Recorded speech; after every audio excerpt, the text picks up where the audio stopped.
Ambassador Crickstall adjusted his ceremonial robe for the 47th time that morning, his 4 eyes twitching in perfect synchronization as he surveyed the grand chamber of the Galactic Senate.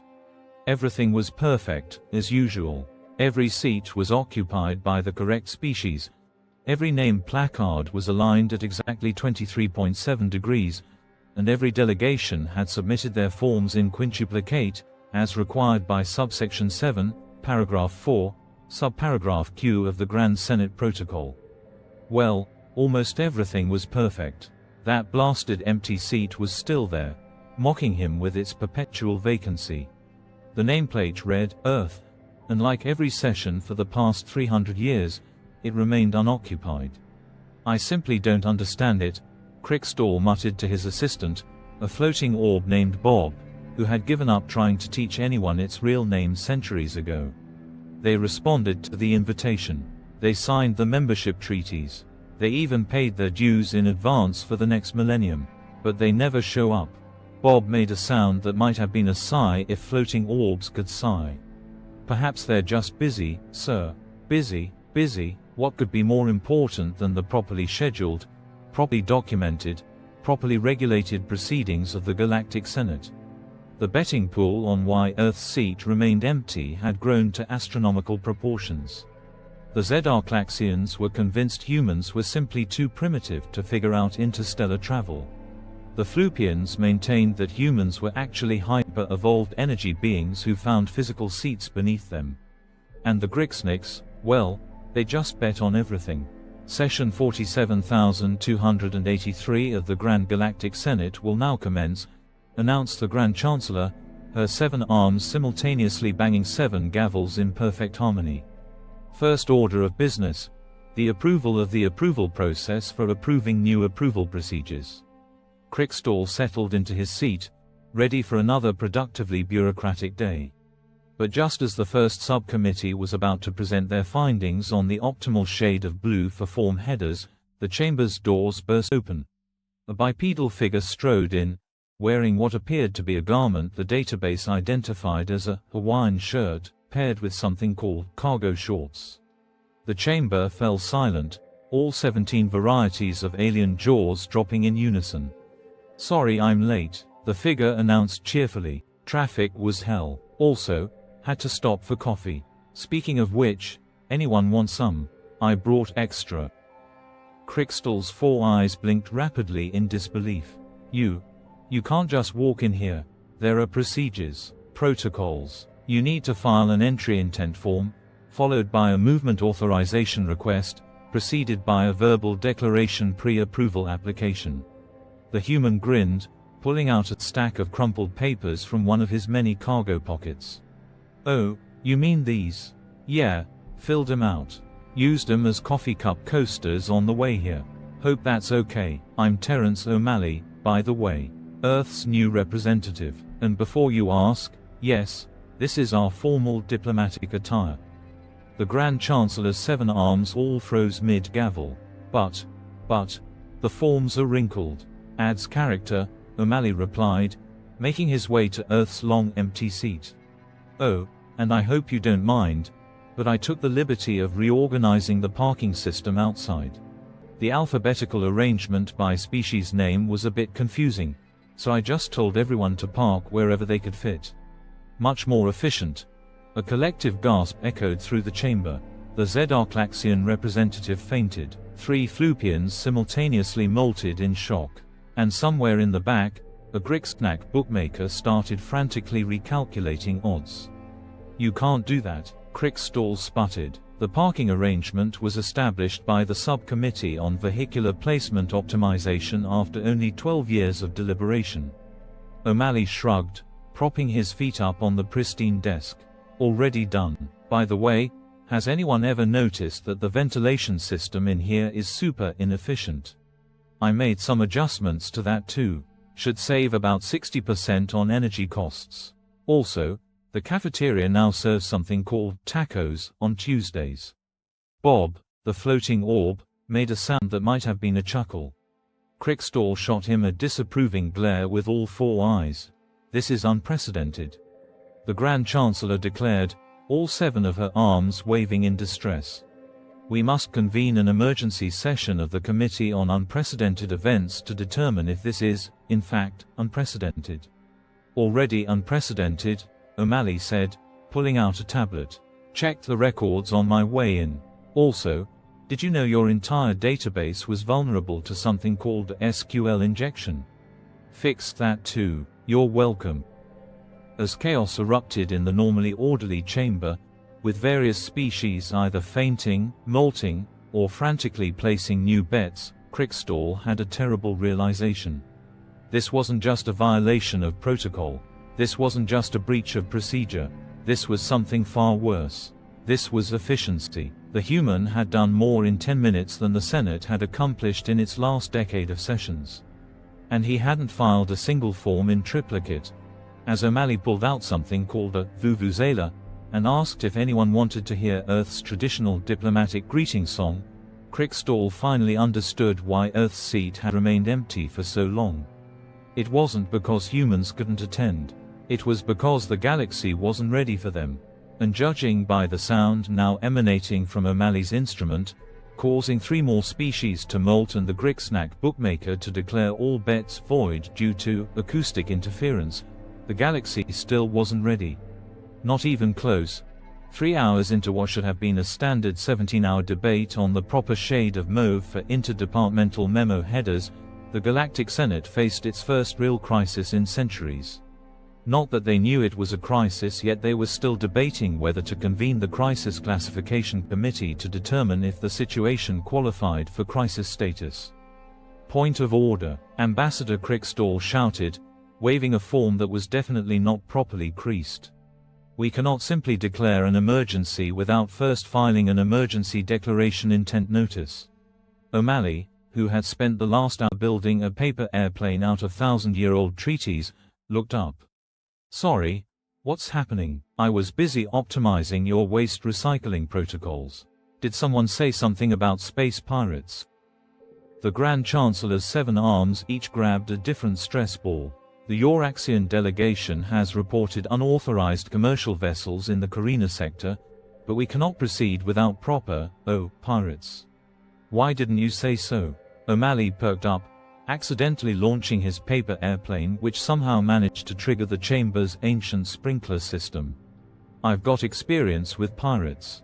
Used to work IT security. Same principle, really. They want your stuff, you don't want them to have your stuff. Everyone's got terrible password protection. This is a matter for the Subcommittee on Unauthorized Commercial Activities. Crickstall protested, now holding an umbrella that exactly matched the regulation shade of bureaucratic beige. Already solved it, O'Malley announced, tapping away at his tablet. Sent him a playlist of Earth's greatest hits, mostly dubstep remixes of whale songs mixed with heavy metal, along with an algorithm that makes their coffee machines dispense only decaf. They'll surrender within hours. The chamber erupted in chaos. The Flupians, still recovering from their earlier molting, began to molt again. The Gricksnack bookmaker started taking bets on how long it would take for the pirates to go insane from the decaf coffee. But, the proper procedures. The Grand Chancellor's stress balls were reaching critical mass. We haven't even formed a committee to discuss the formation of a committee to address unconventional solution methodologies. Oh, right, about that, O'Malley said, pulling what appeared to be a rubber duck from one of his numerous cargo pockets. I took the liberty of streamlining your committee structure. Now there's just one committee. We call it the Get Things Done Committee. Currently has 1 member. It's Dave from Maintenance. Who is Dave from Maintenance? Bob the floating orb inquired, genuinely curious. Exactly, O'Malley winked, though no one was quite sure how he managed to make a floating orb feel winked at. Just then, a holographic message appeared in the center of the chamber. The space pirates had surrendered, citing psychological warfare through caffeinated beverage deprivation, and irreparable damage to our cool factor after being forced to listen to something called Baby Shark on repeat. See, problem solved, O'Malley beamed, now constructing what appeared to be a small fort out of unused regulatory documents. Now, about these trade route efficiency issues, has anyone considered just making the ships go faster? Faster? Crickstall's four eyes all twitched independently. But the Speed Regulation Administration Bureau spent 30 years calculating the optimal speed for bureaucratic consistency. Yeah, but have you tried pressing the gas pedal harder? O'Malley demonstrated by making vroom vroom noises with his mouth. The Grand Chancellor actually dropped one of her stress balls. This is not how we do things in the Galactic Senate. There are procedures, traditions, a proper way of. She was interrupted by another holographic message. The trade ships, now operating under what O'Malley called the Florid Protocol, were reporting record delivery times and a 300% increase in efficiency. Impossible, Crickstall declared, clutching his regulation manual like a security blanket. The manual clearly states that efficiency improvements must be achieved through proper channels, with a minimum implementation timeline of 7 years. O'Malley, who had somehow acquired a basketball and was attempting to teach Bob how to do slam dunks, shrugged. Sometimes the best solution is the simple one. Like these chairs, why are they all made of that super uncomfortable material that's classified as a minor torture device in 12 systems? Those chairs were selected by the Seating Comfort Analysis Panel after 20 years of testing. The Grand Chancellor protested. Well, I replaced them all with beanbags. Also, the cafeteria now serves something called energy drinks. You're welcome. The chamber fell silent as the implications of combining bureaucrats, beanbag chairs, and energy drinks sank in. The Gricksnack bookmaker started taking bets on which species would be the first to discover what a sugar rush was. In the back of the chamber, 3 junior delegates were already bouncing off the walls, literally, thanks to their species' natural adhesive properties and something O'Malley called Monster Ultra. This is not proper procedure, Crickstall wailed, watching as his perfectly ordered world descended into comfortable, efficient chaos. This is not how things are done. Maybe that's why things actually got done today, O'Malley mused, now teaching a group of fascinated aliens how to play paper football with their outdated regulations. As the day drew to a close, the Galactic Senate had accidentally accomplished more than it had in the previous century. Pirates had been defeated, trade routes had been optimized, and 17 different species had discovered the joy of office chair races in the main corridor. And somewhere in the depths of the Senate building, Dave from maintenance smiled, knowing that everything was going according to plan. The galaxy wasn't just dealing with humans now. It was dealing with human efficiency. And there was no committee in existence prepared to handle that. It started with a memo. Because in the Galactic Senate, everything started with a memo. But this wasn't just any memo, this was a memo about memos, sent by something calling itself the bureaucratic hive mind, and it was printed on paper that was exactly 0.01 millimeters off regulation thickness. Crickstall was the first to notice, naturally. This is outrageous, he shrieked, all 4 eyes focused on his digital micrometer. This paper is practically illegal. O'Malley, who had spent the morning installing something called a coffee bar in the main chamber, glanced up from his espresso machine. What's the problem, besides the fact that you're still using paper in a spacefaring civilization?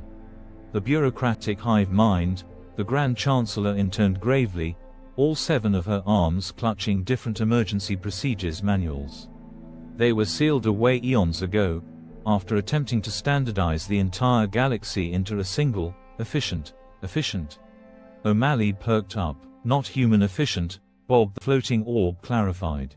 We're talking about a civilization that spent 3,000 years standardizing the number of atoms allowed in a single dust particle. The memo began to replicate itself, spawning copies that were each 0.01 millimeters thicker than the last. Across the Senate, printers began spewing out forms requesting permission to fill out other forms. The air filled with the sound of rubber stamps stamping themselves. The horror, whispered a Flupian delegate, beginning to molt in terror. They've weaponized bureaucracy itself. Okay. Quick question. O'Malley raised his hand while casually diffusing a particularly aggressive stapler. Why exactly did you seal away an evil bureaucratic entity using more bureaucracy? The chamber fell silent. The Grand Chancellor's stress balls reached critical mass and imploded. Because, Crickstall began, then stopped. Well, because there was a procedure for it. Right? O'Malley sighed, pulling out his tablet. Dave from maintenance, you getting all this? Somewhere in the building, a thumbs up emoji appeared on every screen simultaneously. We need to convene the Emergency Response Committee, someone shouted. And the Committee on Committee Emergency Responses, added another. And the Subcommittee on Response Committee Emergency Procedures, a third voice chimed in. O'Malley watched as the Senate dissolved into its natural state of procedural panic. Forms were being filled out to request permission to fill out more forms about the possibility of considering whether to evaluate if there was an emergency. Yeah, this isn't going to work, he muttered, then put 2 fingers in his mouth and whistled sharply enough to shatter 3 ceremonial goblets and cause a minor molt among the Floopians. New plan. Who here has ever broken a rule? Silence. Come on, anyone, even accidentally, filled out a form in blue ink instead of black. Used the wrong cover sheet on your TPS reports. Slowly, guiltily, a few hands, appendages, pseudopods raised. Perfect. You're all on my team now. We're calling it Operation Papercut. Bob, you're my second in command because you've got the most experience dealing with nonsense around here. I do, Bob asked. You named yourself Bob. That's exactly the kind of practical thinking we need. The bureaucratic hive mind's influence was spreading. Down in the parking garage, vehicles were rearranging themselves alphabetically by manufacturer's third letter. In the cafeteria, all food was being processed into identical, regulation-compliant nutrient cubes. But we can't fight them, Crickstall protested. They've submitted all the proper forms for galactic conquest. In triplicate. O'Malley grinned, the kind of grin that usually preceded either genius or madness, or in humanity's case, both. You know what bureaucracy can't handle? Chaos. Controlled, purposeful, weaponized chaos. Dave, initiate protocol, Murphy's Law. Throughout the Senate building, every other light began to flicker. The temperature controls started randomly shifting between slightly too hot and slightly too cold. The universal translators began working in reverse. And every single coffee machine started dispensing espresso instead of regular coffee. The hive mind's forms began to show signs of distress. How could they process this many violations simultaneously? There weren't enough stamps in the galaxy to document all these infractions. Now, O'Malley announced, standing on his newly installed beanbag chair, who wants to learn about something humans call malicious compliance. What followed would later be redacted from most official records, primarily because no one could agree on the proper form to document it. The rebel team, led by O'Malley and his hand-picked group of reformed rule breakers, launched what could only be described as bureaucratic warfare. They filed so many appeals that the appeals process had to file an appeal against itself. They submitted forms with fractal page numbers. They invented a new font that was technically regulation compliant but gave anyone who looked at it directly a mild headache. The hive mind fought back with ways of standardization, but it couldn't handle O'Malley's master stroke. He introduced the concept of internet memes into the official documentation process. What do you mean? This form requires a minimum of 3 references to Doge. The hive mind's processes wailed. What is a Doge? Why must it speak in broken grammar about its own feelings regarding bureaucracy? Meanwhile, Dave from maintenance had somehow managed to hack the hive mind's central processes using nothing but a rubber band, 2 paperclips, and what O'Malley described as big Windows XP energy. The final blow came when O'Malley introduced something he called emoji into the official Senate communication protocols. The hive mind, trying to process the legal implications of zany face memo prohibited as an official response to a standardization request, finally overloaded. As the dust settled and the last few self-replicating forms burst into confetti, the Senate stood in shocked silence. They had just witnessed the defeat of an ancient evil through what could only be described as weaponized inefficiency. Well, O'Malley said, sipping his victory espresso, I guess you could say we gave them a real paper cut. Bob groaned. The Flupians molted, and somewhere in the building, Dave from maintenance added another tally to a very specific scorecard. Humanity, 1 bureaucracy, 0, but the day wasn't over yet. Because now the Senate had to deal with something even more terrifying than a bureaucratic hive mind, the after-action paperwork. The aftermath of Operation Papercut left the Galactic Senate in what could generously be described as a state of organized confusion. The bureaucratic hive mind had been defeated, but now the Senate faced an even greater challenge, acknowledging that efficiency could exist without a 17-step approval process. "We must establish new protocols," Crickstall declared, his 4 eyes still twitching from exposure to emoji-based warfare. "We need regulations about these human methods of getting stuff done," O'Malley suggested, now teaching a group of junior delegates how to make paper footballs out of rejected standardization forms. "Exactly," the Grand Chancellor's 7 arms windmilled in distress. "We must regulate this efficiency immediately. I propose we establish a committee on the regulation of unprecedented efficiency." "Seconded," came a chorus of voices. Motion carried, the Grand Chancellor announced. "Now, we'll need to schedule a meeting to discuss the formation of a subcommittee to draft the preliminary guidelines for the committee that will oversee the creation of the efficiency regulation protocols." O'Malley leaned back in his beanbag chair, a suspicious smile playing across his face. "You know what, that sounds great, really bureaucratic, totally by the book. In fact, I think Earth should formally recuse itself from this process, just to ensure complete procedural compliance." The chamber fell silent. Even the Flupians paused mid-molt. But, Crickstall sputtered, "You can't just leave. There are procedures for recusal. Forms to be filed. Committees to be consulted." "Oh, all the forms have already been filed," O'Malley said casually. "Dave from maintenance took care of it." "Who is Dave from maintenance?" the Grand Chancellor demanded, all 7 arms akimbo. O'Malley's grin widened. "Funny story, actually. Dave's been here longer than any of you. In fact, Dave was here when the Senate building was first constructed. You might say he's been maintaining things for quite a while." Bob the floating orb suddenly made a sound that might have been a gasp. "The prophecy, the ancient text spoke of a being who would oversee the grand balance between order and chaos." "Oh yeah," O'Malley nodded.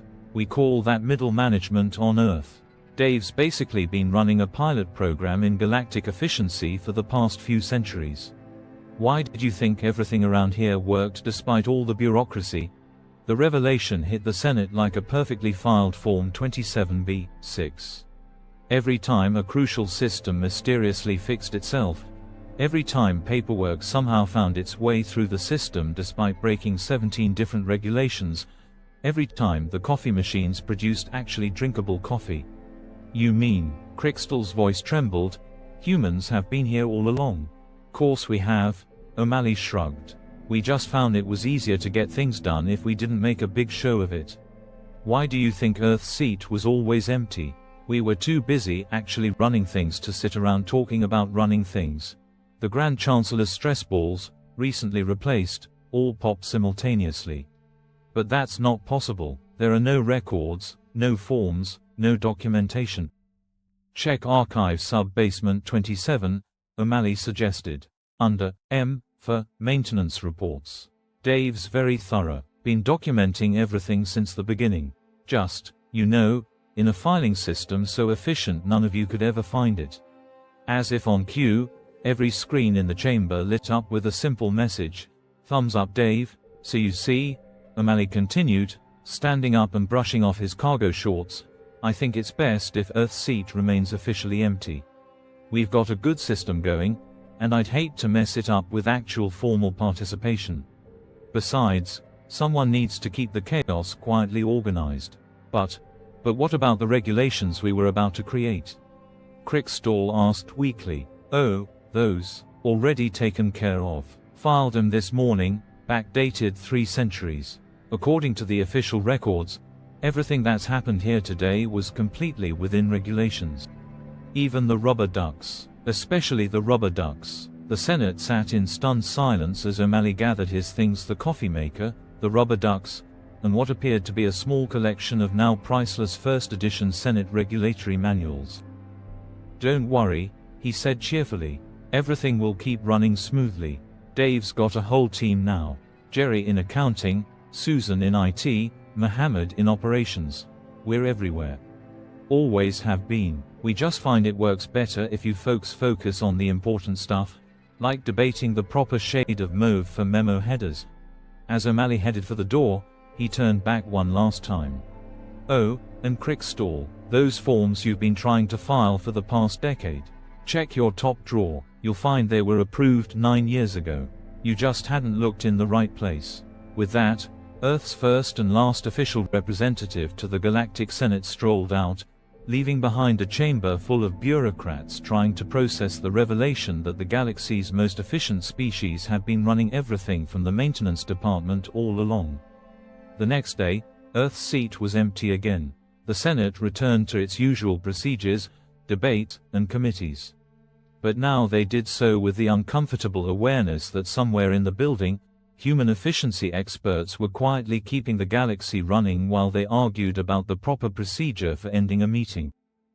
And in the depths of the Senate building, Dave from maintenance smiled as he filed away the final report on Operation Papercut, coded in a filing system so efficient it would take the Senate another 3 centuries to figure out it existed. The galaxy hadn't needed humans to sit in the Senate. It had needed them to make sure the Senate could keep sitting. And somewhere in the building, a coffee machine produced the perfect cup of coffee, a printer never jammed, and a form found its way to exactly where it needed to be, all thanks to the species that had figured out that the best way to help the galaxy wasn't to join its bureaucracy, but to make sure the bureaucracy's chair was always comfortably adjusted, its coffee was always hot, and its chaos was always perfectly maintained. Earth's seat would remain empty. And that was exactly how it should be.